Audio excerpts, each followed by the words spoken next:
ये सब कहने के बाद डायोन अपनी समस्याओं से अच्छी तरह परिचित था।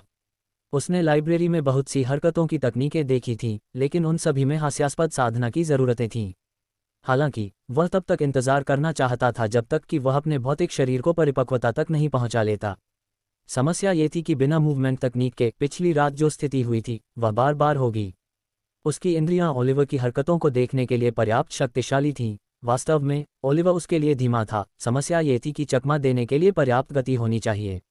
अगर उसने ऐसा करने के लिए पर्याप्त मात्रा में एम्पलीफिकेशन एरे का इस्तेमाल किया होता तो वह अपने पैरों को पेस्ट में बदल लेता, जिससे उसे अपने शरीर को तड़का लगाने का विचार फिर से आया। डायोन ये देखने के लिए खड़ा होने ही वाला था कि क्या वह अकादमी से बाहर निकलकर बाहरी दुनिया में जा सकता है, तभी अचानक उसके दिमाग में एक विचार आया। उस रात वे इस बारे में बात कर रहे थे कि कैसे एक संप्रदाय यहाँ हुआ करता था। जिस जगह वे हुआ करते थे वहाँ एक बहुत बड़ा गड्ढा बन गया। मुझे लगता है कि उस झील से कुछ आ रहा है। शायद उस प्राचीन संप्रदाय के खंडहर अभी भी वहाँ हैं। डायन हिचकिचाया। वह इस पूरे समय के दौरान इस विचार को नज़रअंदाज करने की कोशिश कर रहा था, लेकिन अब तक वह अपने 2 महीने के समय सीमा के 1/4 से अधिक समय निकाल चुका था और अब उसके लिए इससे ज़्यादा कुछ भी फ़ायदा नहीं था। उसे लगा कि झील के नीचे जो कुछ भी है वह उसके बस की बात नहीं है, लेकिन अगर वह कोई जोखिम नहीं उठाता तो क्या उसके लिए अपने लक्ष्य को पूरा करना संभव हो पाता। डायन ने छत की ओर देखा और खुद को मजबूत किया। अब जब उसने अपनी कीमिया की नींव को फिर से पुष्ट कर लिया था तो शायद यह मौका लेने का समय था। अगर अभी नहीं तो फिर कब। डायन उछल पड़ा और भूगोल से संबंधित किताबों की ओर बढ़ गया। उसने पहले उन्हें अनदेखा किया था, लेकिन अब वह उनमें बहुत दिलचस्पी ले रहा था। उसने अपने दिमाग में प्राचीन संप्रदाय का नक्शा अंकित कर लिया। दिव्य मृग संप्रदाय। दिलचस्प बात यह है कि ऐसा लगता है कि वे सरनी कीमिया में विशेषज्ञ हैं, फिर भी उनकी किताबें बहुत गहन हैं। या तो यह संप्रदाय हास्यास्पद रूप से शक्तिशाली था या फोकस अकादमी बस इतनी कमज़ोर है। डायन को यह नहीं पता था कि वह अपने बयान में बहुत बोला था। सच्चाई ये थी कि आकाशीय हिरण संप्रदाय संभवतः अपने जानवर रक्षक आकाशीय हिरण के कारण सरनी कीमिया के मामले में सबसे उन्नत संप्रदाय था। डायन के जन्मजात अरोरा की वजह से उसे कभी भी सरणियों को छापने के लिए किसी माध्यम की ज़रूरत नहीं पड़ी। हालांकि जो लोग जबरन अपने अरोरा को जगाते थे उनके पास इन माध्यमों का उपयोग करने के अलावा कोई विकल्प नहीं था, जिनमें से आकाशीय हिरण द्वारा बनाए गए क्रिस्टल सबसे अच्छे थे। ग्रैंडमास्टर स्तर के एरे कीमियागर वर्तमान डायन से 3 कदम ऊपर के विशेषज्ञ का स्तर और उससे आगे के लोग अपने सबसे शक्तिशाली एरे को शक्ति देने और अपनी सबसे शक्तिशाली गोलियां बनाने के लिए इन क्रिस्टल पर निर्भर थे। इन क्रिस्टल का उन लोगों के लिए भी प्रवर्धन प्रभाव था जिनमें जन्मजात ऑरोरा था, लेकिन संप्रदाय के विनाश के साथ साथ तकनीकें भी बहुत पहले ही लुप्त हो चुकी थीं। इसलिए डायन अज्ञानता में ही आगे बढ़ता रहा। एरे कीमिया में अपनी वृद्धि के अलावा मैंने इच्छाशक्ति और इरादों को समझने के बारे में पुस्तकों के अलावा तलवार की खेती की सभी तकनीकों को स्कैन किया। ऐसा लगता है कि मेरी शक्ति बढ़ाने का रास्ता इच्छाशक्ति को समझने के माध्यम से होगा, लेकिन मुझे पहले अपने शरीर की शक्ति बढ़ानी होगी ताकि मैं अपनी अधिक शक्तिशाली आत्मा को एक माध्यम के रूप में इस्तेमाल कर सकूं। अपने लेवल 9 के संगीत का इस्तेमाल सिर्फ 5 घंटे के लिए करने से मैं लगभग मौत के कगार पर पहुंच गया था और यहां तक कि उस बेवकूफ़ के हाथों मुझे पीड़ा भी झेलनी पड़ी। अगर मैं एक समय में कई इच्छाशक्ति का उपयोग करना चाहता हूं या युद्ध में हूं तो तनाव और भी बदतर हो जाएगा। कुल मिलाकर मेरे शरीर को मजबूत करना मेरी सर्वोच्च प्राथमिकता है। फिर मैं आंदोलन तकनीकों पर ध्यान केंद्रित करूंगा। उसके बाद मैं 9वें सामान्य स्तर तक की सरणी में महारत हासिल करूंगा। अगर मैं काफ़ी प्रतिभाशाली हूं और मेरे पास अभी भी समय है तो मैं तलवार के रास्ते पर अपना रास्ता शुरू करूंगा। डायोन ने एक गहरी सांस ली और इस नक्शे को अपने दिमाग में अंकित कर लिया। ऐसा लगता है कि इस झील के तल पर जाने का समय आ गया है। यदि चीज़ें इतनी आसान होती तो क्या फोकस अकादमी के विशेषज्ञ पहले ही कुछ न कुछ खोज लेते। जैसा कि कहा गया है, शुरू से ही डायोन को ऐसा महसूस हुआ था कि कोई उसे बुला रहा है। तारांकन तारांकन। रात के अंधेरे में डायन ने केंद्रीय स्तंभ के निचले स्तर की छत से अपना सिर नीचे की ओर देखा ताकि यह सुनिश्चित हो सके कि वहां कोई नहीं है। पुष्टि करने के बाद वह खिड़की से फिसलकर नीचे की ओर बढ़ा। हालांकि वे इस जल निकाय को फोकस झील कहते थे, लेकिन डायन को अच्छी तरह पता था कि इसकी गहराई कम से कम समुद्र के बराबर थी। उसे यकीन नहीं था कि उसका सामान्य रक्षात्मक ढांचा दबाव का सामना कर पाएगा या नहीं, इसलिए उसने एक शीर्ष सामान्य स्तर के रक्षात्मक ढांचे को सीखने में अतिरिक्त 2 दिन बिताए जो शायद उसकी जान बचा सकता था। इसे बनाने में उसे कई घंटे लग गए और उसने सुनिश्चित किया कि इसमें थोड़ी सी खामी रह जाए ताकि स्वर्ग की घंटियां न बजें। हालांकि इससे मैडलीन को पता चल सकता था कि वह जीवित है, लेकिन अगर वह इस तरह की किसी चीज़ के कारण केंद्रीय टॉवर में फंस जाता तो यह अच्छा नहीं होता। कुछ घंटों के बाद डायन ने जो भयावह आभा पहले महसूस की थी वह और भी अधिक प्रबल होती जा रही थी। लेकिन डायन ने अपना संकल्प दृढ़ कर लिया। अगर किसी प्राचीन कबीले के पास वास्तव में खंडहर हैं जो यहाँ पड़े हैं तो उसे छोड़ना उसके लिए बहुत फायदेमंद होगा। जोखिम के बिना कभी लाभ नहीं हो सकता, इसलिए वह मेडेलिन को बचाने के लिए जोखिम उठाने को तैयार था। हर बार जब वह सोचता कि वह अभी कितनी असहाय महसूस कर रही होगी तो उसकी आंखें ठंडी हो जाती थीं। जल्द ही डायोन की आंखों के सामने एक आश्चर्यजनक दृश्य प्रकट हुआ। यह एक विशाल गुंबदनुमा संरचना थी जो हर दिशा में सैकड़ों मील तक फैली हुई थी। डायन दंग रह गया। यह इतना आसान नहीं हो सकता है न। फोकस अकादमी के बुजुर्गों की नज़र से इतनी बड़ी संरचना कैसे छूट सकती है? नहीं, ये सही नहीं था। जब डायन पहली बार यहाँ आया था तो पानी शीशे की तरह साफ था। इतनी गहराई के बावजूद उसे लगा कि वह नीचे तक देख सकता है, लेकिन ये संरचना गुंबद निश्चित रूप से पहले यहाँ नहीं था। क्या हो रहा था? डायन का गला रुंध गया। इस तरह की चीज़ बनाने के लिए आपको किस स्तर की सरनी कीमिया तक पहुंचना होगा? क्या मैं इससे होकर भी गुजर सकता हूं? मेरी स्थानिक सरनी इस तरह की रक्षात्मक सरनी के सामने एक मजाक है, अगर यह एक रक्षात्मक सरनी है भी। मेरे पास एकमात्र मौका है अगर मैं स्वर्ग की झनकार द्वारा आशीर्वादित एक स्थानिक सरनी का उपयोग करता हूं। उम्मीद है कि इतने सालों के बाद ये संरचना काम करने के लिए पर्याप्त रूप से कमज़ोर हो गई होगी। जैसे ही डायन अपने 5वें कॉमन लेवल स्पेटियल एरे को आजमाने वाला था, उसने विशाल रक्षात्मक एरे को छुआ और ऐसा लगा कि वह सीधे उसमें से फिसल गया। एक पल में वह पानी में तैर रहा था, लेकिन अगले ही पल वह हवा में गिर रहा था। उसकी आंखें सदमे से चौड़ी हो गई थीं। कोई विकल्प न होने के कारण वह अपनी गिरावट को शीघ्रता से रोकने के लिए केवल कुछ रक्षात्मक उपायों का ही उपयोग कर सकता था। यह एक ऐसी सरणी होगी जो खतरों को रोकती है। मुझे लगता है कि मैं इतना शक्तिशाली नहीं हूं कि कोई खतरा बन सकूं, डायन ने जोर से हंसते हुए कहा और जोर से जमीन पर गिर पड़ा। डायन के पास जो जानकारी थी उसके आधार पर वह यही निष्कर्ष निकाल सकता था। तभी डायोन के पास से एक काली रोशनी चमकी जिसने उसे आश्चर्यचकित कर दिया। वह क्या था? डायोन सावधानी से उठ खड़ा हुआ। टकराना! डायन के सीने में किसी चीज़ ने जोरदार टक्कर मारी जिससे वह जमीन पर गिर पड़ा। उसे तेज दर्द की उम्मीद थी, लेकिन हैरानी की बात यह रही कि उसे बिल्कुल भी दर्द नहीं हुआ। क्या तमाशा चल रहा है? जैसे ही डायोन दोबारा उठने वाला था, एक और काली रोशनी उसकी पीठ पर पड़ी जिससे वह मुंह के बल नीचे गिर गया। क्या बकवास है? डायोन की आंखें सुनहरी रोशनी से चमक उठीं, क्योंकि वह तुरंत ही काली रोशनी को अपने साथ फंसाने के लिए रक्षात्मक स्थानिक संयोजन बनाने के लिए तैयार था। काली रोशनी फिर से आई, लेकिन इस बार डायन तैयार था। जैसे ही काली रोशनी ने उसे टक्कर मारी, उसके चारों ओर एक गोला दिखाई दिया जिससे वह सरनी के दूसरी तरफ गिर गया। लेकिन जैसे ही काली रोशनी भागने की कोशिश करती है, एक फुसफुसाहट जैसी आवाज़ आती है क्योंकि उसे एहसास होता है कि वह फंस गई है। हार मानने को तैयार नहीं, वह सरनी के चारों ओर उछलती रही जिससे दरारें बन गईं। अरे नहीं, ऐसा मत करो! डायोन ने काली रोशनी की ओर हाथ बढ़ाया, लेकिन कोई फायदा नहीं हुआ। मुझे सरनी को छोटा करना होगा। यह एक हेरफेर तकनीक थी जिसे उसने भोज से पहले ही सीख लिया था। इसी की मदद से डायन अपने सरनियों के आकार को और अधिक सुविधाजनक रूप में बदल सकता था। इसने उसे मेडेलिन को भोज में उड़ाने के लिए फीनिक्स बनाने की भी अनुमति दी थी, लेकिन लपटें खुद उसके अरोरा से थीं। जल्द ही डायन नीचे झुका हुआ एक प्यारे से पपी जैसे प्राणी को देख रहा था। वह दंग रह गया कि ऐसा प्राणी यहाँ अकेले कैसे जीवित रह सकता है। ये हिरण जैसा दिखता था, लेकिन इसमें खुरों की जगह पंजे थे। इसके काले फर पर वास्तव में गहरे काले रंग के तराजू के धब्बे थे। इसके छोटे से सिर पर कुछ उभार थे जहां अंततः सींग उगेंगे। हालांकि ये सफ़ेद फर के राजसी घुमावों और माथे पर एक सफ़ेद मोती जैसी तराजू के कारण बिल्कुल विपरीत था। यह एक खूबसूरत नस्ल के पिल्ले जैसा लग रहा था, एक तरह का शानदार विदेशी जीव। हालांकि इसकी गति इतनी तेज थी कि डायन हैरान रह गया। तुम बहुत प्यारे हो, डायोन ने हंसते हुए कहा। क्या तुम खेलना चाहते थे? डायन ने उस छोटे से बच्चे के सिर पर थपथपाने के लिए हाथ बढ़ाया। ऐसा लग रहा था कि उसने कोई विरोध नहीं किया, बल्कि दिलचस्पी से देखा। ऐसा लग रहा था कि वह अभी भी इस बात से हैरान था कि उसे पकड़ लिया गया है। डायन ने उसे उठाया और अपनी बाहों में लेकर उसे तितर-बितर करते हुए कहा, तुम यहाँ अकेले क्या कर रहे हो, छोटे लड़के? डायोन लगातार इधर उधर देखता रहा, इस तथ्य से संतुष्ट था कि उसका नया छोटा दोस्त उसकी बाहों से दूर जाना नहीं चाहता था। हालांकि डायन इस मुठभेड़ के बारे में बेपरवाह लग रहा था, लेकिन उसका दिमाग वास्तव में दौड़ रहा था। उसने अपने आसपास सिर्फ खंडहर और पुरानी इमारतें देखीं, इलाका पूरी तरह से उजाड़ लग रहा था। फिर भी उसकी बाहों में स्पष्ट रूप से एक जीवित प्राणी था। क्या वहाँ कोई और था? क्या कोई उसे इस पूरे समय पाल रहा था? डायन ने बिल्कुल बीच में जाने का फैसला किया, जहाँ उसे एक बहुत बड़ी इमारत दिखाई दी। हालांकि यह बीच के खंभे जितनी ऊंची नहीं थी, लेकिन ये खंभे जितनी ही चौड़ी दिख रही थी, इसलिए वहां सुराग हो सकते हैं। कुछ घंटों के बाद इमारत आखिरकार डायन के ठीक सामने थी, लेकिन भयावह आभा अब तक की सबसे घनी थी जिसे उसने महसूस किया था। उसे पूरा यकीन था कि इस जगह से जो खतरा उसे पहले महसूस हुआ था वह यहीं से आ रहा था। जैसे ही वह अंदर जाने वाला था, उसकी बाहों में मौजूद छोटा लड़का छटपटाने लगा, जिससे डायोन का दिल धड़कने लगा।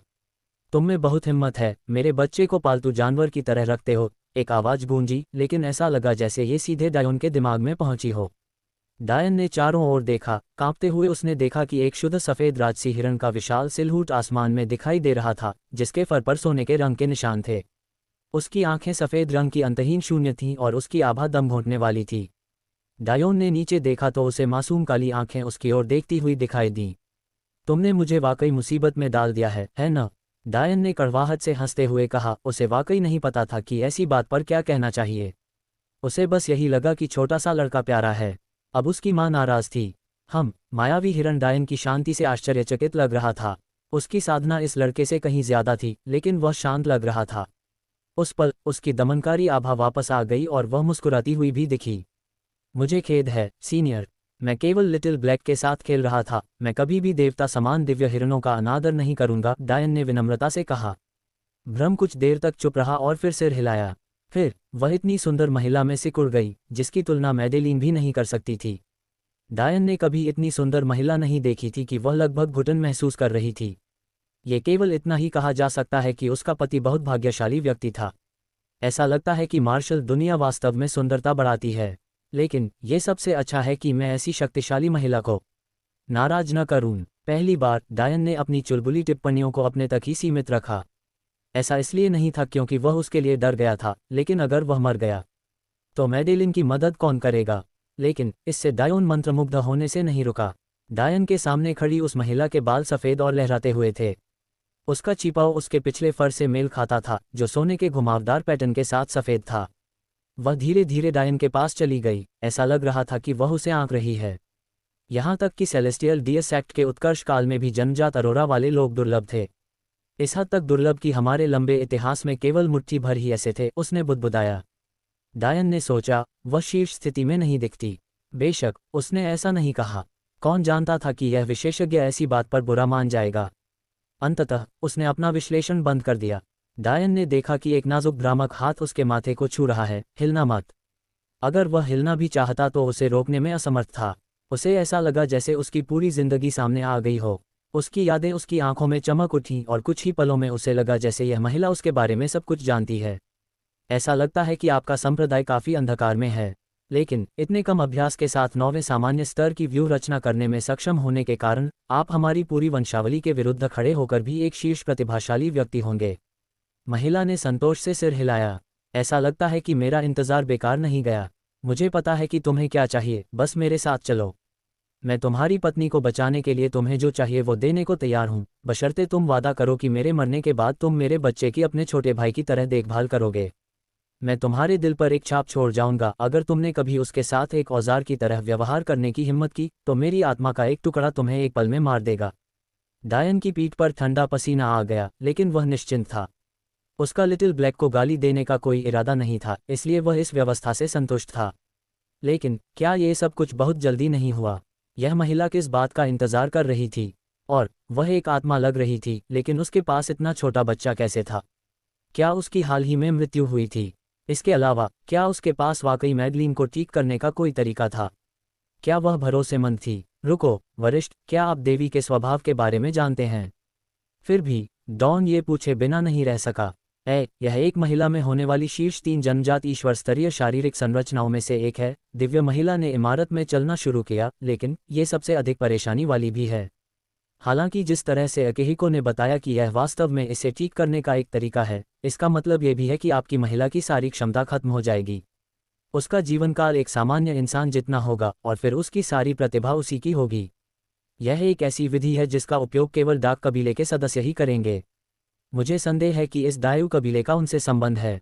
मुझे लगता है कि मैंने कई सहस्राब्दियों पहले एक दायु कबीले के बारे में सुना था, लेकिन मेरे सेलेस्टियल डिय कबीले ने अपने सहयोगियों के साथ हमारे दुश्मनों के खिलाफ युद्ध के दौरान उनका सफाया कर दिया था। मुझे यकीन नहीं है कि वे संबंधित हैं या नहीं, लेकिन आपके लिए यह महत्वपूर्ण है कि आप भविष्य में उन्हें कम ना आंकें। इन घटनाओं के बारे में बात करते समय महिला की मनोदशा जटिल लग रही थी। डायन की अभिव्यक्ति गंभीर हो गई। तो क्या उसकी क्षमता को नष्ट किए बिना उसे ठीक करने का कोई तरीका है? इसके कुछ तरीके हैं। सबसे भद्दा तरीका है उसका सारा खून निकाल देना और उसकी जगह किसी दूसरे देव स्तर के शरीर से खून भर देना। दूसरा तरीका है उसे किसी ऐसे व्यक्ति से मिला देना जिसका शरीर देवताओं के स्वभाव जैसा हो, जिसके लक्षण बहुत हद तक एक जैसे ही होते हैं, लेकिन पुरुष में। लेकिन मुझे नहीं लगता कि इनमें से कोई भी रास्ता आप अपना सकते हैं या अपनाना चाहते हैं। दूसरा विकल्प ग्रैंडमास्टर स्तर की गोली है, जिसे संविधान जागृति गोली कहा जाता है। संविधान को जगाना सहज नहीं लगता है, लेकिन संविधान वास्तव में इस तरह से काम कर रहा है क्योंकि इसे पूरी तरह से जागृत होने के लिए उत्प्रेरक की आवश्यकता है। क्या दिव्य मृग वंश के पास वे गोलियां हैं? बेशक हम करते हैं। ऐसे राक्षसी संप्रदाय में सैकड़ों शिष्य होंगे जिनके संविधान को जागृत करने की आवश्यकता होगी। हालांकि संप्रदाय के नष्ट होने के बाद से हजारों सालों में इन गोलियों ने अपनी शक्ति खो दी है। दिव्य महिला ने बड़े काले दरवाजों के सामने आकर आह भरी। ये लगभग एक कब्र जैसा लग रहा था। डायोन का दृढ़ निश्चय था, गोली बनाने के लिए मुझे किस स्तर का रसायनज्ञ होना चाहिए। सेलेस्टियल लेडी ने पहले ही कह दिया था कि यह ग्रैंडमास्टर स्तर की गोली है। जाहिर है, तब इसे बनाने के लिए ग्रैंडमास्टर होना जरूरी था। लेकिन चूंकि इस महिला ने यह भी कहा कि उसके पास इसका समाधान है, इसलिए उसके पास कोई और तरीका भी होना चाहिए। अब तक डायन इस स्तर के करीब भी नहीं था। दिव्य महिला मुड़ी और संतुष्टि से मुस्कुराए। दृढ़ संकल्प ही वह चीज़ है जिसकी आपको साधना के मार्ग पर आवश्यकता है। वह लड़की भाग्यशाली है कि उसे आप मिले और मेरा बेटा आपके अधीन अच्छा सीखेगा। आमतौर पर गोली बनाने के लिए आपको शीर्ष स्तर के ग्रैंडमास्टर एरेकीमियागर होने की आवश्यकता होगी, इसलिए आपका ऑरोरा संत चरण में होना चाहिए। लेकिन एक और तरीका है। यदि आपका अरोरा ब्लूमिंग स्टेज तक पहुंच जाता है, जो आपके वर्तमान फाउंडेशन स्टेज से एक कदम आगे है, और आप मेरे सेलेस्टियल डियर सैक्ट की पिल कंडेंसेशन तकनीक का उपयोग करते हैं, तो आप अपनी शक्ति खो चुकी गोलियों को एक साथ मिलाकर एक सुपर गोली बना सकते हैं। वास्तव में आपकी प्रतिभा को देखते हुए, यदि आप पर्याप्त मात्रा में गोलियां मिलाते हैं, तो आप उसकी 100% शारीरिक संरचना को जागृत कर सकते हैं। आमतौर पर गोलियां केवल 60-70% ही जागृत करती हैं। डायोन ने अपने हाथ जोड़ लिए। मैं ये कर सकता हूँ। मैं इसे एक विकल्प के रूप में इसलिए उठा रहा हूँ क्योंकि मुझे आपकी समझने की क्षमता पर भरोसा है। हो सकता है कि इस तकनीक में साधना के लिए उच्च आवश्यकताएं न हो, क्योंकि आप पहले से बनी हुई गोलियों का उपयोग कर रहे हैं, लेकिन इसके लिए उस व्यक्ति की समझ से भी उच्च स्तर की समझ की आवश्यकता होती है जिसने गोली बनाई है। मैं जल्द ही तुम्हें यह तकनीक सिखा दूंगा। जहां तक तुम्हारी आत्मिक शक्ति का सवाल है, मुझे लगता है कि मेरे पास इसका समाधान है। तुम जिस साधना पथ पर चलना चाहते हो, वह वास्तव में तुमसे पहले कई प्रतिभाशाली लोगों ने अपनाया है। अपने शरीर के परिपक्व होने तक प्रतीक्षा करना एक ऐसा मार्ग है जिसे केवल पूर्ण आत्मविश्वास वाले लोग ही अपनाते हैं। वास्तव में, यदि तुम्हारी स्त्री सेपियंटिया कुल के इतने निम्न स्तर में पैदा नहीं हुई होती, तो शायद वह भी यही मार्ग अपनाती। ये दुर्भाग्यपूर्ण है कि उन्होंने उसकी क्षमता को इस तरह बर्बाद कर दिया। लेकिन अगर आप अपने साथ एक कल्टीवेशन क्लींजिंग गोली भी ले जाते हैं, तो आप उसे उसके संविधान को पूरी तरह से जागृत करने से पहले दे सकते हैं। फिर वह तुरंत साधना शुरू कर सकती है। यह एक ईश्वरीय स्तर के संविधान होने का लाभ है। इस तरह के संविधान वाला कोई भी व्यक्ति तुरंत साधना शुरू कर सकता है, बशर्ते कि वह पूरी तरह से जागृत हो। गियर बदलने की तेज आवाज सुनाई दी। दरवाजे धीरे धीरे खुले और डायोन के सामने जो दृश्य था, उसे देखकर वह लिटिल ब्लैक को लगभग गिरा ही बैठा। डायन की बाहों से उदास कराहने की आवाजें आने लगीं। उसने नीचे देखा तो लिटिल ब्लैक उसके सीने में छिपा हुआ था और उस दृश्य से दूर जाने की कोशिश कर रहा था। तभी डायन ने उसे देखा। दो विशालकाय जीव, सैकड़ों मीटर लंबे और चौड़े। उनमें से एक बिल्कुल वैसा ही था जैसा कि उसने आसमान में देखा था। पूर्णता की एक तस्वीर। वह चुपचाप लेटी हुई थी और उसका सिर दूसरे विशालकाय जीव के माथे पर टिका हुआ था। ये दूसरा काला शल्कों से ढका हुआ था। इसके सींग बहुत बड़े थे, कम से कम इसके शरीर की लंबाई का 1/4। वे विस्तृत और सुंदर पैटर्न में शाखाबद्ध थे और उन पर सीधे काले रंग के प्राचीन निशान उकेरे गए थे। यह एक किलिन है। डायोन ने ठंडी सांस ली। दिव्य महिला ने आह भरते हुए कहा, यह मैं और मेरे पति हैं। हम युद्ध में मारे गए और उन्होंने मेरी आत्मा को पोषित करने के लिए अपनी आत्मा त्याग दी ताकि मैं लिटिल ब्लैक को जन्म देने के लिए लंबे समय तक जीवित रह सकूं। मैं अपने पति द्वारा छोड़ी गई शक्ति से अपनी गर्भावस्था को दबा रही थी, लेकिन जब मैंने कुछ सप्ताह पहले तुम्हें महसूस किया, तो मैंने पहले ही मान लिया था कि तुम अंततः आओगे, इसलिए मैं अंत में आराम करने में सक्षम थी।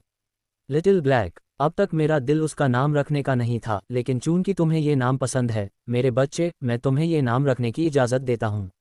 मुझे यकीन है कि जब वह बड़ा हो जाएगा और अपने मानव रूप में प्रवेश करेगा तो तुम उसे दूसरा नाम दोगे। डायोन कल्पना नहीं कर सकता था कि इतना बड़ा बनने के लिए इन दिव्य हिरन और किलिन को कितना शक्तिशाली होना पड़ा होगा, लेकिन ये स्पष्ट था कि लिटिल ब्लैक की रक्त रेखा असाधारण थी। किलिन घमंडी और एकाकी प्राणी हैं। अगर मैं न होता तो वह कभी इस तरह नहीं मरता। सभी तरह के मनुष्यों के एक संप्रदाय की रक्षा के लिए वह अपने कबीले का उपहास का पात्र बन गया और लिटिल ब्लैक को त्याग दिया गया। डायोन ने अपनी मुट्ठियां भींच लीं, युद्ध की दुनिया सचमुच क्रूर है। दिव्य स्त्री ने फिर आह भरी, मेरे साथ आओ। उन्होंने कब्र में कदम रखा और एक स्वर्गीय सुगंध उनके पास से गुजरी। दिव्य महिला अपने पति के माथे के पास गई और हवा में ऊपर उठकर अपना हाथ तराजू के बीच में रख दिया। एक रोशनी चमकी जिससे विशालकाय काले किलिन के शरीर में कंपन पैदा हो गया और महिला ने खून की एक बहुत बड़ी काली बूंद बाहर खींची। वह चुपचाप अपने माथे पर हाथ फेरने लगी, फिर रुक गई। जब मैं अपना एसेंस ब्लड निकाल लूंगा तो मैं ज्यादा देर तक नहीं रह पाऊंगा। मैं पूरी तरह से गायब हो जाऊंगा। इसलिए सबसे पहले मैं आपको दिव्य मृग वंश की विरासत सौंपूंगा। मैं आपसे हमारे लिए बदला लेने के लिए नहीं कह रहा हूं। नहीं, मैं आपसे अपनी जान जोखिम में डालने के लिए कह रहा हूं। बहुत खून बह चुका है। मैं आपको हमारे युद्ध के पीछे की कहानी भी नहीं बताऊंगा। मैं सिर्फ इतना चाहती हूं कि तुम मेरे बच्चे का ख्याल रखना और जब तुम काफ़ी शक्तिशाली हो जाओ तो सेलेस्टियल डियर सेक्ट की विरासत को आगे बढ़ा देना। जब लिटिल ब्लैक अपने फैसले लेने में सक्षम हो जाए तो उसे यह फैसला करने देना कि उसे अपने पिता के कबीले में वापस लौटना है या नहीं। मैं अपने पति का एहसानमंद हूं कि वह हमारे बच्चे को उन्हीं कारणों से मरने न दे जिनकी वजह से हम मरे, उसने धीरे से कहा। डायोन उसकी आवाज़ में उदासी महसूस कर सकता था क्योंकि यादों की एक धारा डायोन की चेतना पर आक्रमण कर रही थी। इसे झेलने में असमर्थ वह ज़मीन पर गिर गया और एक हल्की हवा उसे वहां ले गई। जब वह बेहोश हो रहा था तो उसके दिमाग में एक धीमी आवाज़ गूंजी, एक राक्षस किलिन और एक दिव्य हिरण का सार रक्त आपको एक ऐसी शारीरिक शक्ति देगा जिसकी बराबरी बहुत कम लोग कर सकते हैं। इसे पूरी तरह से अवशोषित करने में कुछ साल लगेंगे, लेकिन यह आपके शरीर के लिए साधना शुरू करने का सही समय होगा। फिर आप दिव्य हिरण संप्रदाय के पूरे संग्रह में से चुन सकते हैं। चूंकि अभी आपके पास समय नहीं है, इसलिए मैं अपनी आखिरी ताकत से आपको प्रत्येक का 5% जबरदस्ती से खुश करने में मदद करूंगा। भविष्य में आपको इसे जारी रखने के लिए उच्च स्तर के शरीर को शांत करने वाले फलों और दवाओं की आवश्यकता होगी। राक्षस किलिन आपको आग, हवा, अंधेरे और राक्षसी इच्छाओं के प्रति उच्च आत्मीयता रखने में मदद करेगा। हालांकि मेरा खून आपको आकाशीय, प्रकाश और क्रिस्टल इच्छाओं को बेहतर ढंग से समझने में मदद करेगा। यह मेरा आपको धन्यवाद है। मैंने आपका जीवन देखा है और मैं समझता हूं कि आप किस तरह के व्यक्ति हैं। मुझे नहीं लगता कि आपको इतना कुछ सौंपना गलत है। बेहोश होने से पहले डायोन ने जो आखिरी चीज देखी वह थी खून की 2 बड़ी बूंदें, एक काली और एक चांदी की, जो सिकुड़कर संघनित होकर उसकी छाती में जा गिरीं। वह एक झटके से बेहोश हो गया। आखिरी आवाज गूंजी, धन्यवाद तारांकन तारांकन। डेलिया ने मैडलिन की धुन को पृष्ठभूमि में रखकर तेज धूप में अपनी तलवारबाजी का अभ्यास किया। डायन की मौत को 1 महीना हो चुका था और हालांकि मैडलिन को अभी भी हर दिन दर्द होता था, उसने डेलिया को प्रशिक्षित करने में मदद करने पर जोर दिया था ताकि वह फिर से एक उद्देश्य पा सके। हालांकि उसे लगा कि भागना आसान होगा, लेकिन वह ये भी जानती थी कि डायन ने अपनी जिंदगी जीने के अधिकार के लिए लड़ते हुए अपनी जान दे दी होगी। उसका एक हिस्सा हार मान लेना चाहता था, अपने जीवन को समाप्त कर लेना चाहता था, क्योंकि उसके पास पहले से ही कई अवसर थे, लेकिन एक युवा व्यक्ति के मुस्कुराते हुए विचार उसके दिमाग में मजबूती से अंकित थे। भले ही वह ऐसा कुछ नहीं करना चाहती थी, फिर भी वह केहिको से शादी करेगी ताकि वह डायोन के लिए जीवित रह सके। उसके माता पिता मर चुके थे, उसका कोई परिवार नहीं था, वह इस दुनिया में बिल्कुल अकेला आया था। शायद वह दुनिया में अकेली थी जो उसे अब भी सही मायने में याद करती थी। उसका एक हिस्सा उसकी यादों को मरने नहीं देना चाहता था। तुम मेरे मजबूत बने रहने का कारण हो। हालांकि मैडलिन की मुस्कान निश्चित रूप से उदास थी, लेकिन एक बार फिर वह उसके चेहरे पर दिखाई देने लगी थी। तुम्हारी हालत में सुधार हो रहा है डेलिया, ये सब तुम्हारे कारण है। संगीत के प्रति तुम्हारी इच्छाशक्ति से ध्यान केंद्रित करना बहुत आसान हो जाता है। तुम्हारे आसपास होने पर मैं अपनी बर्फीली तलवार तकनीक के इरादे को और बेहतर तरीके से महसूस कर सकती हूँ। डेलिया ने मेडेलिन को दिल से धन्यवाद दिया। डेलिया मेडेलिन के पास गई और उसके पास पत्थर पर बैठ गई। आप जानते हैं, जब से मेरी माँ गायब हुई है, मैं पटिया नेवा पीक को वैसा ही रखना चाहती हूँ। पिताजी हमेशा कहते थे कि उन्हें प्रकृति से प्यार है और उसे परेशान करना उन्हें पसंद नहीं है, इसलिए मैंने उनके बताए रास्ते पर चलने की पूरी कोशिश की, डेलिया ने धीरे से कहा। पेड़ों से फूल उनके चारों ओर गिर रहे थे, जो हल्की हवा को सुकून दे रहे थे।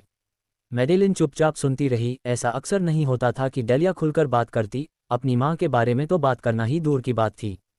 भले ही वह यहाँ न हो, मैं उसके लिए सही काम करने की पूरी कोशिश करना चाहती हूँ।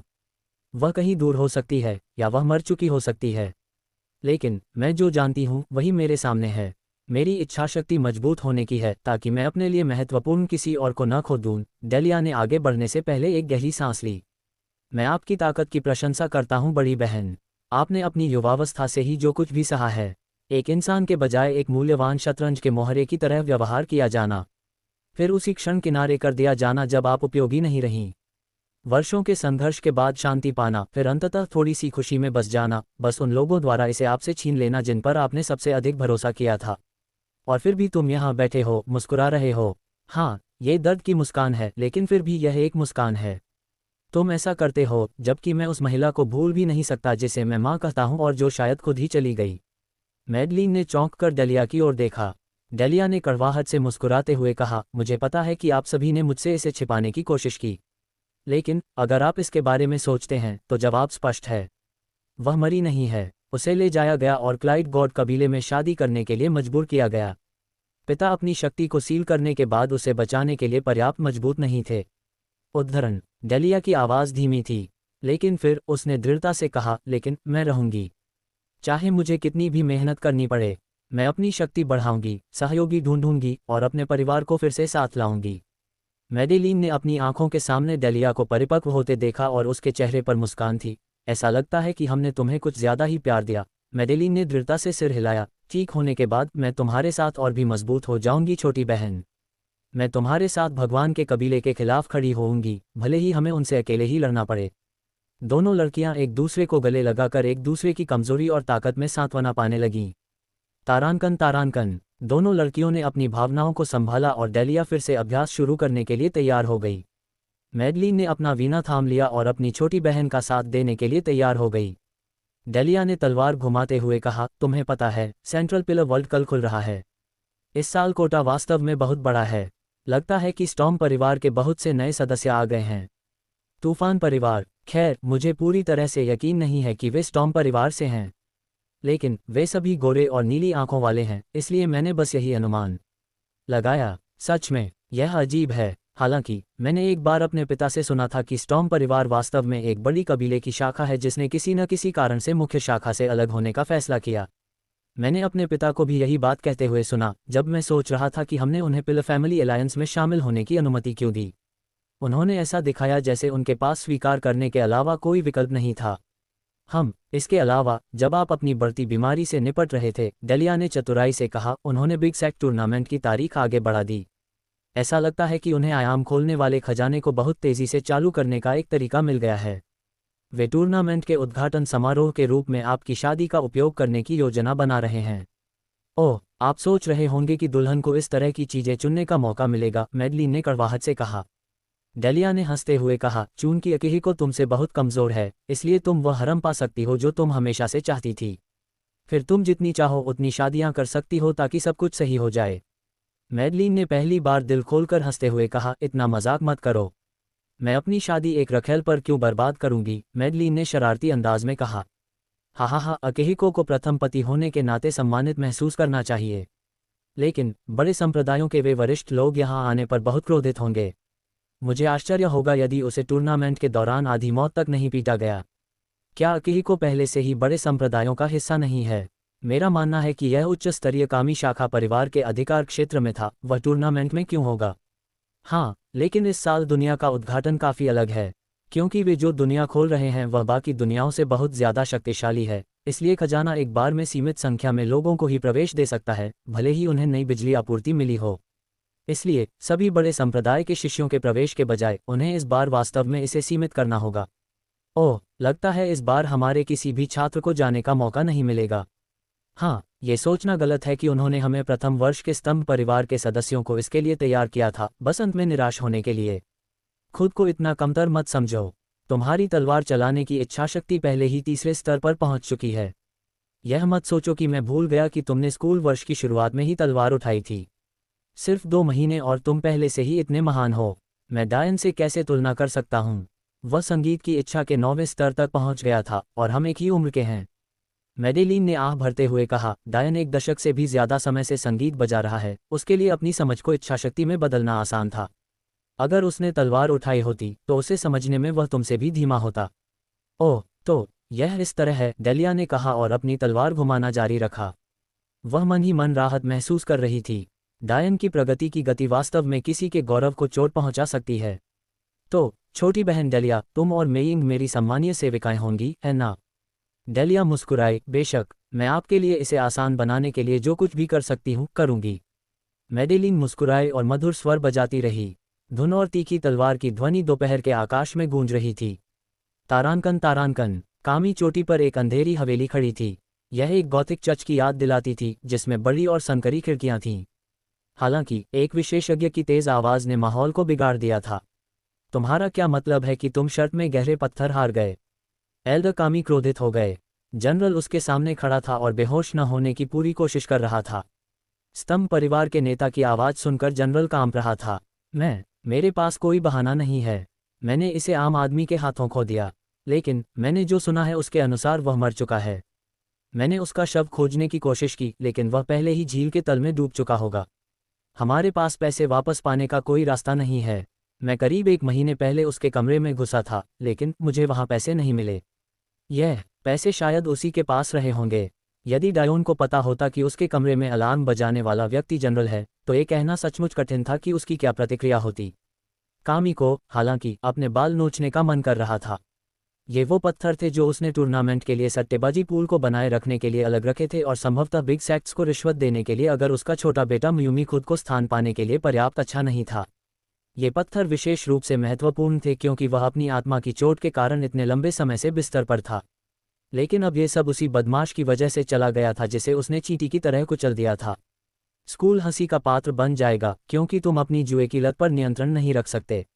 मैंने सचमुच नहीं सोचा था कि मैं ग्रैंड एल्डर कामी को खो दूंगा। मैं कैसे जान सकता था कि बिना किसी साधना के एक बच्चा 1500 पाउंड के बल से मुक्का मार सकता है। मैं आपके माफ़ी भरे बहाने नहीं सुनना चाहता। मैं चाहता हूं कि आप मुझे 30,000 गहरे पत्थर वापस देने का कोई तरीका खोजें। हम टूर्नामेंट कैसे आयोजित कर सकते हैं और सट्टेबाजी की रिंग नहीं। आपको क्या हो गया है? मुझे वास्तव में उस बारे में एक विचार है, सर ग्रैंड एल्डर। उस दिन उस बच्चे ने 2 गहरे पत्थरों के लिए सरनी प्लेटें बेचीं। वह उन्हें वरिष्ठ छात्रों को अधिक कीमत पर बेचने की भी योजना बना रहा था। हम जो कर सकते थे वह ये था कि उन प्लेटों को जब्त कर लिया जाए क्योंकि वे उचित प्रशिक्षण के लिए अनुकूल नहीं हैं। फिर हम उन्हें बाजार में बेच सकते हैं। इस तरह हम 30,000 से ज़्यादा डीप स्टोन वापस पा सकते हैं। भले ही कुछ छात्रों ने अपनी प्लेटें इस्तेमाल कर ली हों, लेकिन जब तक हम उन्हें 5 या 10 डीप स्टोन प्रति पीस के हिसाब से बेचते हैं, हम खोए हुए स्टोन की भरपाई कर लेंगे। ये सुनकर ही कामी की भौहें कुछ ढीली पड़ीं। उसकी उंगलियां इस तथाकथित जनरल को मार डालने के लिए मचल रही थीं, लेकिन उसने बहुत सी चीज़ें उसके लिए सुविधाजनक बना रखी थीं। अगर ऐसा न होता तो ऐसा कमीना आदमी अब तक उसके अधीन कैसे रह सकता था? तुम अभी भी यहाँ क्यों खड़े हो? इसे पूरा करो। टूर्नामेंट 1.5 महीने में शुरू होने वाला है। मुझे उम्मीद है कि यह उससे पहले ही पूरा हो जाएगा। कामी ने जनरल को भागते हुए देखा। शिक्षक के लिए ये कितना दयनीय बहाना है। हालांकि बिना किसी साधना के एक बच्चा 1500 पाउंड के बल से मुक्का मार सकता है, ये काफ़ी आश्चर्यजनक है। हम शायद इन प्लेटों को बड़े संप्रदाय के शिष्यों को बड़े संप्रदाय टूर्नामेंट के दौरान सहायता के रूप में बेच सकते हैं। मैं छोटे म्यूमी के लिए भी कुछ बचा कर रखूंगा जब वह ठीक हो जाएगा। यह उसके 2 महीने तक साधना न करने की भरपाई कर देगा। ये सोचते हुए कामी वहां से चला गया। तारांकन तारांकन। ओह वरिष्ठ भाई लेहाबिम, कृपया। आप पूरी यात्रा के दौरान क्रोध में दहाड़ते रहे। हम इस तरह से फ्लेम स्वॉर्ड संप्रदाय का प्रतिनिधित्व नहीं कर सकते। फोकस अकादमी के छात्र हमसे बहुत प्रभावित हैं। मैं कैसे शांत हो सकता हूँ? उन्हें लगता है कि वे कुछ बेकार केंद्रीय स्तंभ विश्व कोटा के साथ मुझे खुश कर सकते हैं। मेरी देवी शादी कर रही है और यह मेरे लिए नहीं है। वरिष्ठ भाई, कृपया। मैंने सुना है कि अगर वह ऐसा नहीं करेगी तो वह मर जाएगी। क्या आप चाहेंगे कि आपकी देवी मर जाए बजाय इसके कि वह आपके अलावा किसी और के साथ रहे? ये सुनकर, जिसे वे वरिष्ठ भाई लेहाबीम कहते थे, अंततः थोड़ा शांत हुआ। तुम सही हो, लेकिन मैं कसम खाता हूं कि मैं उसके हरम में शामिल होने के लिए कुछ भी करूंगा। ये कमज़ोर अकेहे को चरित्र इतना मजबूत कैसे हो सकता है कि वह उसके प्रति प्रतिबद्ध रहे? मैं उसे ट्रायल वर्ल्ड में कुचल दूंगा, फिर मैं उसे टूर्नामेंट में कुचल दूंगा। उसकी हिम्मत कैसे हुई? उफ! लेहाबिम के छोटे भाई बहनों ने असहायता से अपना सिर हिलाया क्योंकि वे फोकस अकादमी की दिशा में एक चमकदार लाल पक्षी पर सवार होकर आगे बढ़ रहे थे। आश्चर्य की बात नहीं है कि जैसे जैसे मैडलिन की शादी के बारे में लोगों को पता चलता गया, वैसे वैसे ऐसे ही दृश्य सामने आते गए। जिन प्रतिभावान लोगों ने पहले से ही अपनी जगह आरक्षित कर रखी थी, वे उत्साह में जाग उठे और टूर्नामेंट में जाने के लिए तैयार हो गए, ताकि ये दिखा सकें कि मैडलिन के योग्य केवल वे ही हैं। वास्तव में इसमें एक वरिष्ठ बहन भी शामिल थी। कोई पुरुष मेरी मेडेलिन के लायक कैसे हो सकता है? उसे ऐसी महिला की जरूरत है जो उसे समझे। गहरे काले बालों और नीली आंखों वाली एक लड़की एक अजीब पक्षी के सिर पर खड़ी थी। ये भ्रम लग रहा था, लेकिन अगर आप ध्यान से देखें तो ये कहना अधिक सटीक होगा कि यह हवा से बना था। हाँ, वरिष्ठ बहन नॉर्टन, पवन ब्लेड संप्रदाय आपको हर तरह से समर्थन देगा। तारांकन तारांकन, एक गंजा काले रंग का लड़का अपनी आंखें खोली। क्या तुमने जो कहा वह सच है? हाँ, बड़े भाई हाशिम। लेडी सेपियंटिया की शादी टूर्नामेंट के उद्घाटन समारोह के रूप में हो रही है। मुझे पता है कि तुम्हारा स्थान पक्का था, लेकिन मुझे लगता है कि इस बार तुम जाना चाहोगे। अच्छा अच्छा, तुम मेरी औरत को ले जाना चाहते हो। हम देखेंगे कि यह तुम्हारे लिए कैसे काम करता है। विनाश संप्रदाय के बुजुर्गों से कहो कि मैं जा रहा हूँ। तारांकन तारांकन, वरिष्ठ भाई ऑर्बिस। यह क्या है? लेडी सेपियंटिया बिग सैक टूर्नामेंट के उद्घाटन समारोह के रूप में विवाह कर रही है। एक मोटा गोलमटोल लड़का हंसा। वे लोग जरूर हथियार उठा रहे होंगे, लेकिन मुझे अपने जीवन का प्यार मिल चुका है।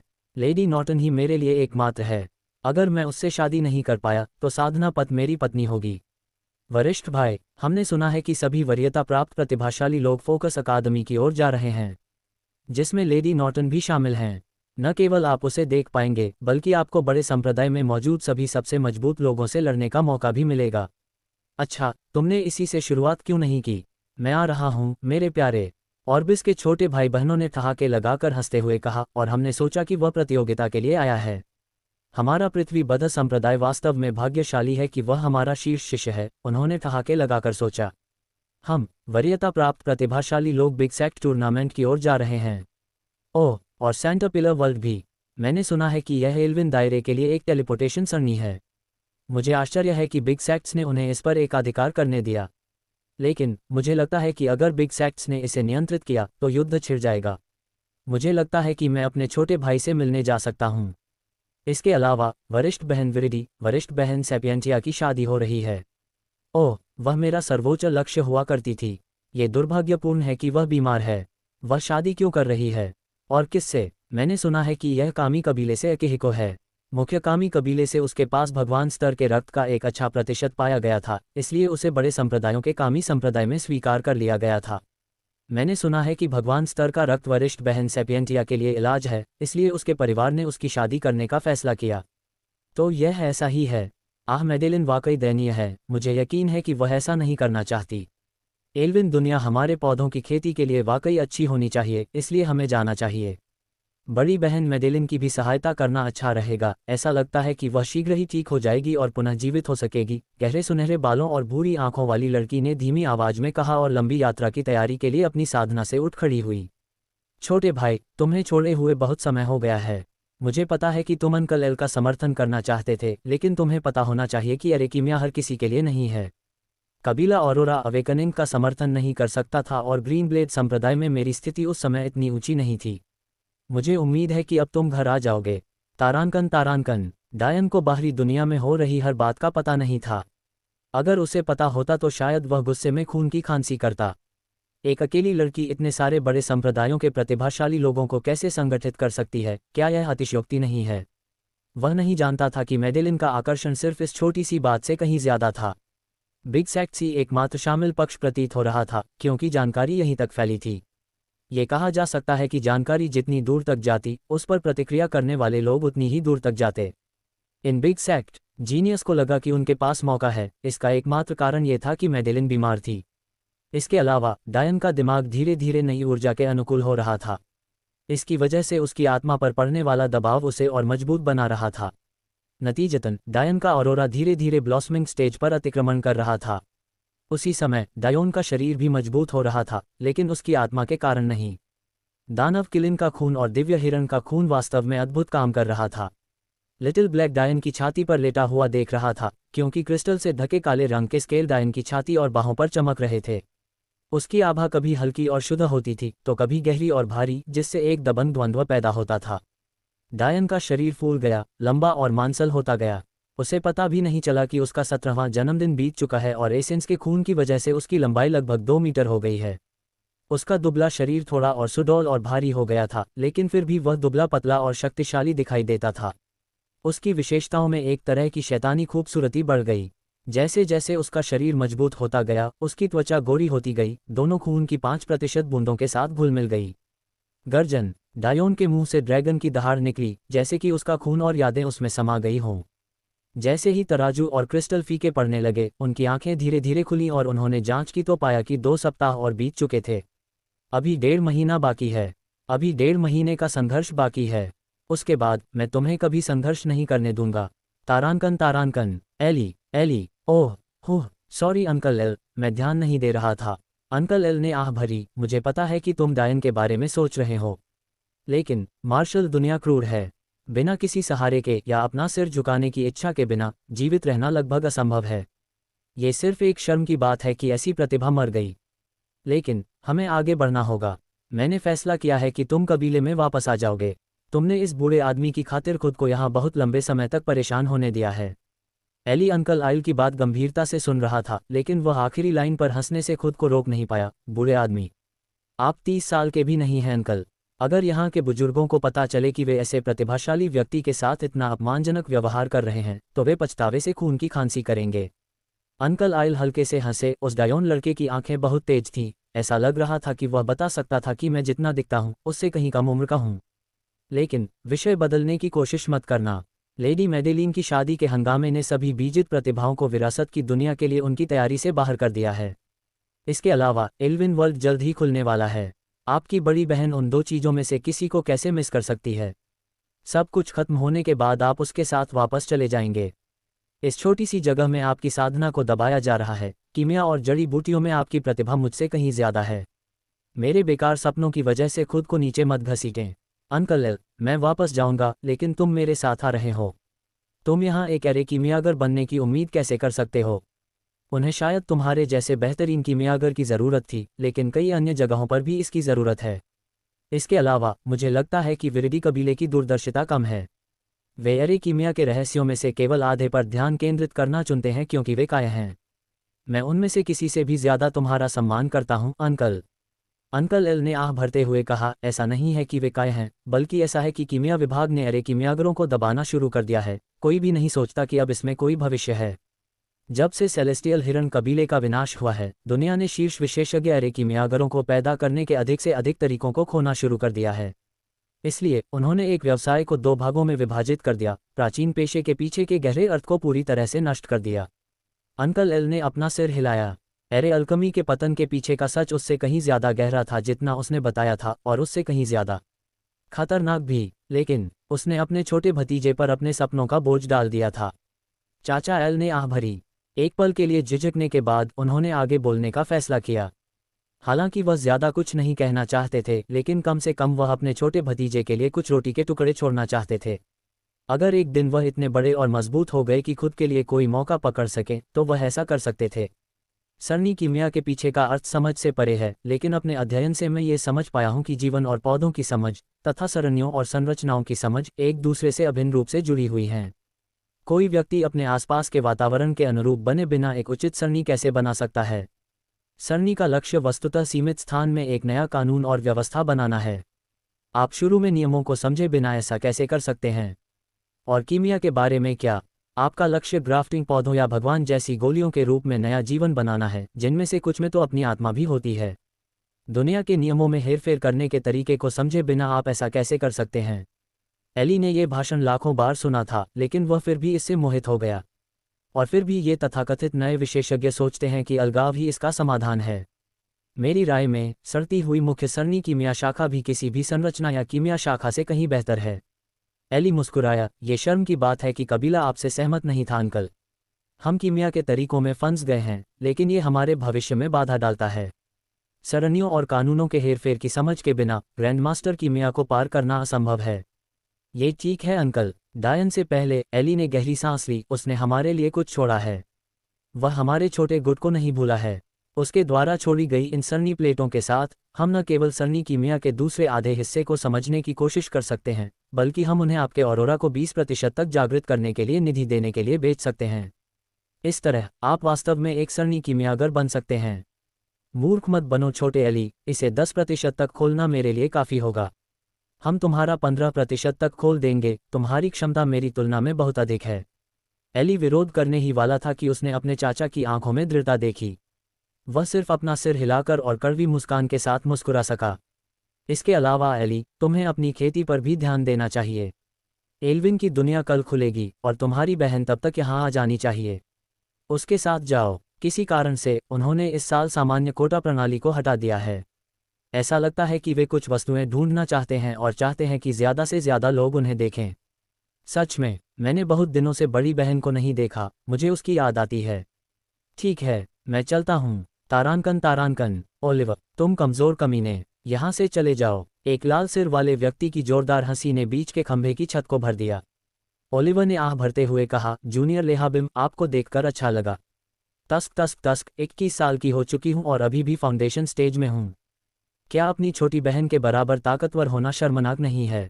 मैं तुम्हें उस आदमी को मारने के लिए धन्यवाद दूंगा जिससे वह प्यार करती थी, लेकिन तुम उसे किसी दूसरे हारे हुए आदमी से शादी करने दे रहे हो। मुझे स्पष्टीकरण चाहिए, मेरी औरत मुझसे शादी क्यों नहीं कर रही है?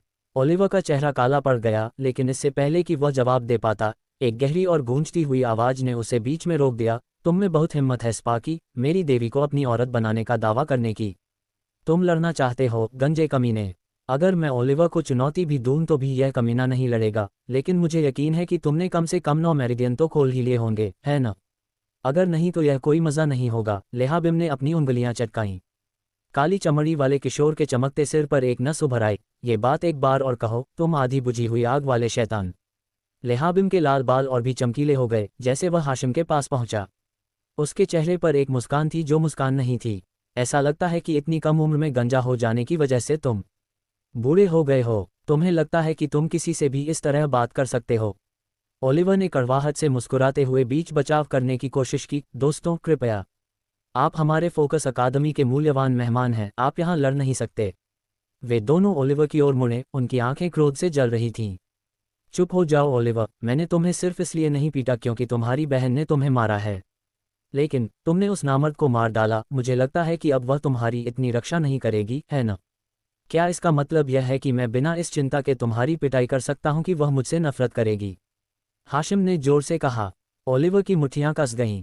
अपनी छोटी बहन के साथ उसका रिश्ता पिछले 1 महीने से उसके लिए दुखदाई था, लेकिन वह अभी भी अपने आप में एक प्रतिभाशाली व्यक्ति था। तो क्या हुआ अगर वे पहले से ही मेरिडियन गठन चरण में टूट गए थे? वह अपनी नींव को स्थिर करने के लिए पहले अपनी इच्छाओं को शांत कर रहा था। हम देखेंगे कि बिग सैक टूर्नामेंट के दौरान कौन किस पर हावी होता है। ओलिवर ने दांत पीसते हुए कहा, मैं आप जैसे कमज़ोर तथाकथित प्रतिभाशाली लोगों की तरह नहीं हूं। मैं अपनी मेरिडियन को 3 इच्छाओं से नियंत्रित करना चाहता हूं, सिर्फ 1 या 2 नहीं। एल्विन दुनिया में विंड फल मिलने के बाद मैं मेरिडियन फॉर्मेशन स्टेज में ठीक से कदम रखूंगा। लेहाबिम और हाशिम ने ओलिवर को थोड़ा आश्चर्य से देखा। ऐसा लगता है कि वह पहले से ही 2 वसीयतें समझ चुका है और तीसरी भी समझना चाहता है। सच तो यह है कि मेरिडियन फॉर्मेशन चरण 108 मेरिडियन खोलने का क्षेत्र था। ऐसा करने के लिए आपको अपनी इच्छाओं की समझ के साथ बंद मेरिडियन को संतुलित करना था। इससे आपकी चुनी हुई इच्छाओं के साथ आपकी आत्मीयता बढ़ी और बाद में साधना में उनके संबंधित इरादों को समझने की आपकी संभावनाएं बढ़ीं। साथ ही साधना के उच्च स्तरों के लिए आपकी मेरिडियन को और अधिक टिकाऊ बनाने का भी उल्लेख नहीं किया गया। आमतौर पर नियमित साधक अपने मेरिडियन उद्घाटन को नियंत्रित करने के लिए इसका उपयोग करने से पहले केवल एक इच्छा को समझते हैं। एक प्रतिभाशाली व्यक्ति 2 का उपयोग करेगा। ऐसा लग रहा था कि ओलिवर ऐसा करने के लिए 3 का उपयोग करना चाहता था, लेकिन इसकी वजह से उसकी साधना धीमी हो गई थी।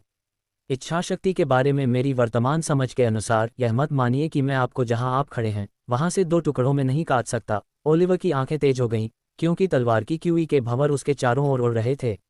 यह 5वें स्तर की तलवार होगी। दूर से एक स्त्री की हंसी सुनाई दी। इतना नाटक मत करो जीजाजी, तुम्हें पता है कि वे दोनों खुद को नियंत्रित नहीं कर सकते। अगर तुम उतने ही सुंदर होते जितने तुम सुंदर हो, तो शायद मैं अपनी देवी मेडेलिन के बजाय तुम्हारे साथ मौका लेता। हवा से बना एक पक्षी नीचे झपटा और बिखर गया, तथा एक लंबी लड़की सामने आई जिसके बाल काले और आंखें नीली थीं। मैं देख रही हूं कि तुम दोनों को अभी भी शर्ट न पहनने का शौक है। नॉर्टन ने हाशिम और लेहाबिम बर्बर की ओर देखने के बाद अपना सुंदर सिर हिलाया। ओलिवर के होंठ फड़क उठे। जीजा जी, आपका जीजा कौन है? तो यह महिला जेसिका नॉर्टन है। यह एक खुशी की बात है, ओलिवर ने फिर भी विनम्रता से उत्तर दिया। जेसिका ने ओलिवर की ओर सिर हिलाया, फिर हाशिम और लेहाबिम की ओर तिरस्कार भरी नज़र से देखा। क्या तुमने सोचा था कि मेरी मैडलिन तुम्हारे टेस्टोस्टेरोन से भरे सिर से प्रभावित होगी? तुम दोनों मुझे घिनौने लगते हो। इस दुनिया में तुम दोनों से ज़्यादा मजबूत और ताकतवर 10 लाख खरबों आदमी हैं, तो क्यों न तुम नहा लो और शर्ट पहन लो। तुम रात की हवा में बदबू फैला रहे हो। ओलिवर ने लगभग अपने माथे पर थप्पड़ मार लिया। क्या तुम उन्हें लड़ाई बंद करवाने की कोशिश नहीं कर रहे थे? अब तुम आग में घी डालने का काम कर रहे हो। लेहाबिम और हाशिम ने अपनी गर्म निगाहें जेसिका की ओर घुमाईं। उनकी निगाहें उसके तन काले प्रशिक्षण सूट पर घूम रही थीं। ये शर्म की बात है कि उसका स्वभाव मैडेलिन की तरह सुंदर या शालीन नहीं है। हाशिम ने सहमति में सिर हिलाया, वह भी उतनी सुंदर नहीं है। लेहाबिम और हाशिम ने एक साथ सिर हिलाया जैसे वे अचानक सबसे अच्छे दोस्त बन गए हों। किसने कहा मेरा प्यार इतना खूबसूरत नहीं है? जैसे ही चिंगारियां जलने वाली थीं, एक गोल मटोल लड़का समूह की ओर दौड़ा। जेसिका के होंठ फड़क उठे। तुम्हारा प्यार कौन है? मुझे तुम्हारी सुरक्षा की ज़रूरत नहीं है ऑर्बिस। या तो तुम चुप रहो या फिर इन दोनों की तरह मेरी हवा के झोंकों का स्वाद चखो। ओलिवर ने देखा कि लड़ाई शुरू होने वाली है, इसलिए वह फिर से बीच बचाव करने के लिए आगे आया। भाइयों बहनों, कृपया। केंद्रीय स्तंभ दुनिया कल सुबह खुलेगी। मुझे पता है कि आप सभी उससे पहले चोट लगने का जोखिम नहीं उठाना चाहते। चलो पुराने दिनों की तरह मार्शल आर्ट के बारे में बात करते हैं। गंदे सुनहरे बालों और भूरी आंखों वाली एक लड़की धीरे धीरे समूह की ओर बढ़ी। भाई सेपियंटिया सही कह रहे हैं। क्या आप फोकस अकादमी के अन्य प्रतिभाशाली लोगों को भी सामने लाएंगे, ओलिवर? इससे स्थिति को शांत करने में मदद मिल सकती है। विरिडी कबीले की युवती को देखकर ओलिवर ने राहत की सांस ली। उसका दिल थोड़ा तेज धड़क रहा था, लेकिन उसने शांत मुस्कान बनाए रखने की पूरी कोशिश की। चून की बहन वीनस फोकस अकादमी के पूर्व छात्रों से मिलना चाहती हैं, इसलिए मैं उन्हें बुलाऊंगा। चेंगलेई और अकेहिको वर्तमान में अपने मंगेतरों को जीतने की पूरी कोशिश कर रहे हैं, लेकिन अभी भी ड्रेको और छठे वर्ष के शीर्ष छात्र हैं। मैं कुछ अन्य होनहार प्रतिभाशाली लोगों को भी बुला सकता हूँ। एवियोस याद है, हालांकि वह शायद मर चुका है, लेकिन उसकी छोटी बहन भी काफ़ी प्रतिभाशाली है। बसंत के मौसम में अभी अभी 17 साल की हुई है, फिर भी वह हाल ही में छठी फाउंडेशन लेयर में पहुंची है। इसके अलावा स्टॉर्म परिवार से टैमी भी है। ऐसा लगता है कि वह उनकी सबसे प्रतिभाशाली है। वह 19 साल की होने वाली है, लेकिन पहले से ही 8वीं लेयर में है। मैं उन्हें यहाँ लाऊंगा। लेहाबिम उत्साहित दिखे। एवा, उसका सिर भी लाल है न? तुम एक लड़की पर भी ध्यान नहीं दे सकते, फिर भी तुम सोचते हो कि तुम्हें मेरी देवी की तलाश करने का अधिकार है। हाशिम ने घृणा से कहा। तुम बात करने वालों में से हो। तुम डुको परिवार की बड़ी बहनों से भी बिना हकलाए और शर्म के सौहार्दपूर्ण ढंग से बात नहीं कर सकती। मैं कसम खाता हूं कि जब वे आसपास होती हैं तो तुम्हारे सिर की चमक 10 गुना बढ़ जाती है। तुम इसे स्वस्थ सम्मान कहते हैं। स्वस्थ सम्मान, हाशिम ने चुनौती भरे लहजे में कहा। घृणित, जेसिका ने घृणा से कहा। क्या तुम थोड़ा पानी लो भी मेरी जान? ओर्बिस ने जवाब का इंतजार किए बिना ही पानी का एक घड़ा ले आया और जेसिका के लिए एक कप में पानी डाला। जेसिका ने कप को जोर से लिया। काश मुझे पता होता कि मेरी मैडेलिन कहाँ रह रही है, तो मुझे यहाँ नहीं आना पड़ता, वह बुदबुदाई। आओ आओ, भोज की मेज पर बैठो। फोकस अकादमी के प्रतिभाशाली लोग थोड़ी देर में यहाँ आएंगे। इस बीच हम सिर्फ बातें कर सकते हैं। दरअसल मेरे पास हवा की इच्छा के बारे में कुछ सवाल थे जो मैं तुमसे पूछना चाहता था, जेसिका, ओलिवर ने मुस्कुराते हुए कहा। तारांकन। अगली सुबह सैकड़ों युवक और युवतियां केंद्रीय स्तंभ की छत के नीचे ऊपरी मंजिल पर खड़े थे। पटियानेवा के बोलने के लिए आगे आने से पहले ही स्तंभ परिवार के मुखिया भीड़ के सामने खड़े हो गए। जैसा कि आप सभी जानते हैं, हमारी फोकस अकादमी उस मलबे में बनी है जो कभी सेलेस्टियल डीएस एक्ट हुआ करता था। हालांकि हमें जो कुछ मिला वह बहुत कम था और उसे केवल हमारे केंद्र स्तंभ में छोटी लाइब्रेरी में ही संग्रहित किया जा सकता था, लेकिन एक चीज़ ऐसी थी जो सबसे अच्छी स्थिति में बची हुई थी, केंद्र स्तंभ की दुनिया। ये वास्तव में एक टेलीपोर्टेशन सरणी है जिसे हम एल्विन 1 मानते हैं। हम सरणी के ग्रेड के बारे में भी निश्चित नहीं हैं, इसलिए हम ये सुनिश्चित नहीं कर सकते कि यह आपको कितनी दूर तक टेलीपोर्ट करता है और निश्चित रूप से आपकी रक्षा नहीं कर सकता है। हमने पिछले कुछ वर्षों में पाया है कि एल्विन सरकार भले ही युवा साधकों को अंदर आने की अनुमति देती हो, लेकिन वे 25 वर्ष से अधिक उम्र के साधकों को बिना किसी हिचकिचाहट के मार देते हैं। हमारा मानना है कि इसका संबंध एल्विन साम्राज्यों द्वारा सेलेस्टियल डीएस संप्रदाय के साथ किए गए समझौते से हो सकता है। हालांकि हम निश्चित नहीं हो सकते, लेकिन हमारे पास जो जानकारी है उसकी वजह से कई बुजुर्गों की जान चली गई। इसे बहुत गंभीरता से लें। हालांकि इस सरणी का उपयोग करने की कोई सीमा नहीं है, फिर भी इसे सक्रिय करने के लिए हजारों गहन पत्थरों की ज़रूरत होती है। तो ये हमारे स्कूल के लिए एक बड़ा निवेश है। इस अवसर का लाभ उठाना सुनिश्चित करें। सरणी स्वचालित रूप से आपको 1 महीने में वापस टेलीपोर्ट कर देगी। शुभकामनाएं और सावधान रहें, आपको निर्दिष्ट क्षेत्रों के भीतर रहना चाहिए। जैसे ही पटिया नेवा की आवाज़ खत्म हुई, उत्साहित बकबक की ध्वनि फर्श पर गूंजने लगी। क्या आप एल्विन वर्ल्ड की बड़ी बहन के बारे में कुछ जानते हैं? वीनस ने अपनी आंखों में कोमल भाव के साथ अपने छोटे भाई के गंदे सुनहरे बालों को बिखेरा। बहुत ज्यादा नहीं, लेकिन मुझे पता है कि खेती के फलों के अलावा वहाँ इरादे के फल भी होते हैं। इरादे के फल से इच्छाओं को समझना आसान हो जाता है, और अगर वे अच्छी गुणवत्ता के हैं तो इरादों को भी। खेती के फल शरीर के तापमान और मेरिडियन गठन को अधिक कोमल और सुचारू बनाते हैं। इसके अलावा उनके राज्य में प्रकृति के वातावरण के साथ यह विरिडी कबीले के लिए बहुत अच्छा है। एली ने आज्ञाकारी भाव से सिर हिलाया। अंकल आयल वापस आने को राजी हो गए हैं बड़ी बहन, यह अच्छी बात है न? वीनस मुस्कुराई। बेशक, पिताजी को उनकी बहुत याद आती होगी, लेकिन उन्हें तुम्हारी याद ज्यादा आती होगी क्योंकि तुम इतनी जिद करके यहाँ तक आई थीं। एली अपने कामों पर गर्व करने वाले बच्चे की तरह मुस्कुराया। वीनस केवल खिलखिलाकर हंस पड़ी और चमकती हुई सरनी की ओर मुड़ गई। उसी समय एक लंबा और नाजुक चेहरा, सुनहरे बाल और नीली आंखों वाला युवक 2 लड़कियों के पीछे की ओर आया और अचानक उन्हें पकड़ लिया तथा दोनों को अपनी बाहों में भर लिया। एवा आगे कूदी, हाथ को चकमा देने की कोशिश कर रही थी, लेकिन वह एक अचल पर्वत लग रहा था। टैमी, एवा के कानों में एक दबंग आवाज गूंजी, तुम मुझे अपने दोस्त से मिलवाओगी? टैमी स्तब्ध रह गई, पीछे मुड़कर उस युवक की ओर देखा जो उन्हें पकड़े हुए था। यह मेरी दोस्त एवा है, बड़ी चचेरी बहन। हम एल्विन दुनिया में साथ साथ यात्रा करेंगे। ठीक है, आपके पास एक और के लिए जगह तो होगी ही, है न? हालांकि यह प्रश्न की तरह ही पूछा गया था, लेकिन ऐसा नहीं लग रहा था। टैमी ने एवा की सवालिया निगाहों को देखते हुए कड़वी मुस्कान बिखेरी। उसने अनभिज्ञता का नाटक किया और अपने कंधे उचका दिए, लेकिन अंदर से उसे ऐसा लग रहा था कि वह टूट रही है। तो न केवल तुमने मुझे उस आदमी को मारने पर मजबूर किया जिसे मैं प्यार करती हूँ, तुम मेरे सबसे अच्छे दोस्त को भी मुझसे जीवन भर नफरत करने पर मजबूर करना चाहते हो। अच्छा किया, स्टॉर्म परिवार, वास्तव में बहुत अच्छा किया। टैमी की आंखों में एक ठंडी रोशनी चमकी और वह अपनी सामान्य चुलबुली अवस्था में रहने का नाटक करने लगी। ठीक है, चलो बड़े चचेरे भाई, जितनी जल्दी हम वहां पहुंचेंगे उतने ही अधिक संसाधन हमारे लिए उपलब्ध होंगे। ओह, तो आप टैमी के चचेरे भाई हैं। आपसे मिलकर अच्छा लगा, एवा ने मुस्कुराते हुए कहा। वह थोड़ी उलझन में थी कि उसने उसे पहले कभी क्यों नहीं देखा। स्टॉर्म परिवार के सभी सदस्य अकादमी में पढ़ते थे, है न?